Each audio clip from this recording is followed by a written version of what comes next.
దేవునికి స్తోత్రం.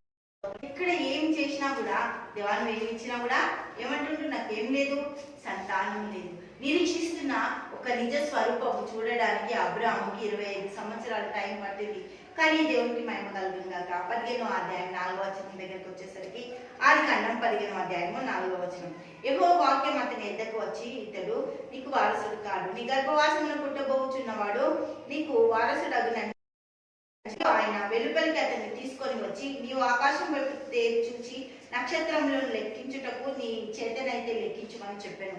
నీ సంతానము ఇలాగవునని చెప్పాను. అతడు యెహోవాను నమ్మెను, ఆయన అది అతనికి.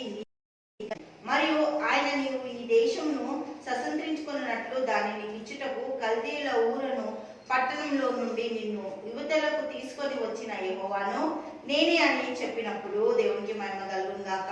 ప్రభువైన యెహోవా, నేను దీన్ని స్వతంత్రించుకునేదనని నాకెట్లు తెలియననగా, ఆయన ఒక రీజన్, ఒక మంచి మాట దేవుడు అబ్రాహాముకి చెప్తుంది. ఎట్లా అయింది, నాకు ఎందుకు ఇవన్నీ బాధలు, శ్రమలు, ఇబ్బందులని మనము బాధపడి వేదన పడేటప్పుడు, కృంగిపోతున్నప్పుడు దేవుడు ఒక ఆదరణ ఇస్తాడు, ఒక మంచి మాటని ఇస్తాడు. దేవుడు మన కోసం ఒక మంచి కార్యాన్ని చేయడానికి ఆయన ఇష్టపడుతుంది. మనకు తండ్రిగా హల్లెలూయా యెహోవా వంటి దేవుడు ఎక్కడ లేడు. మనం వెతికినా ఎవరు కూడా మనకి దొరకరు.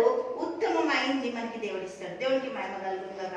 ఉత్తమమైంది అంటే ఎలాంటి మనకి ఇస్తాడు? అందుకే కీర్తనలు 34వ అధ్యాయము 8వ వచనం చూద్దాం.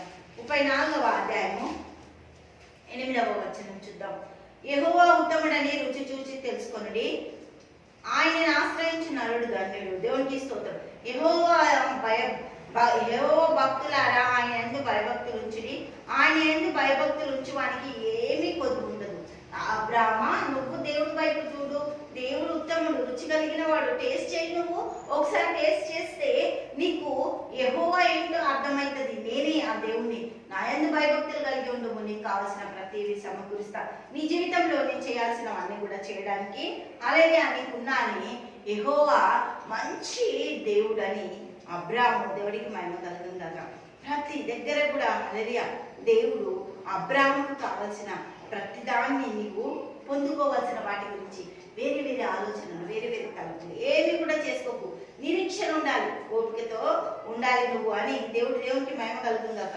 దేవుడు ఇది మంచిది అంటే అది మంచిదే. దేవునికి మహిమ కలుగును గాక.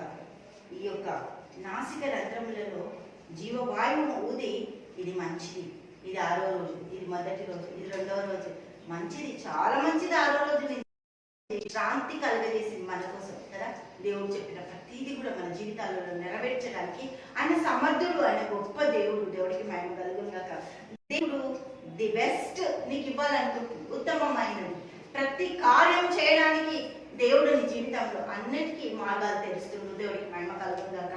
హల్లెలూయా.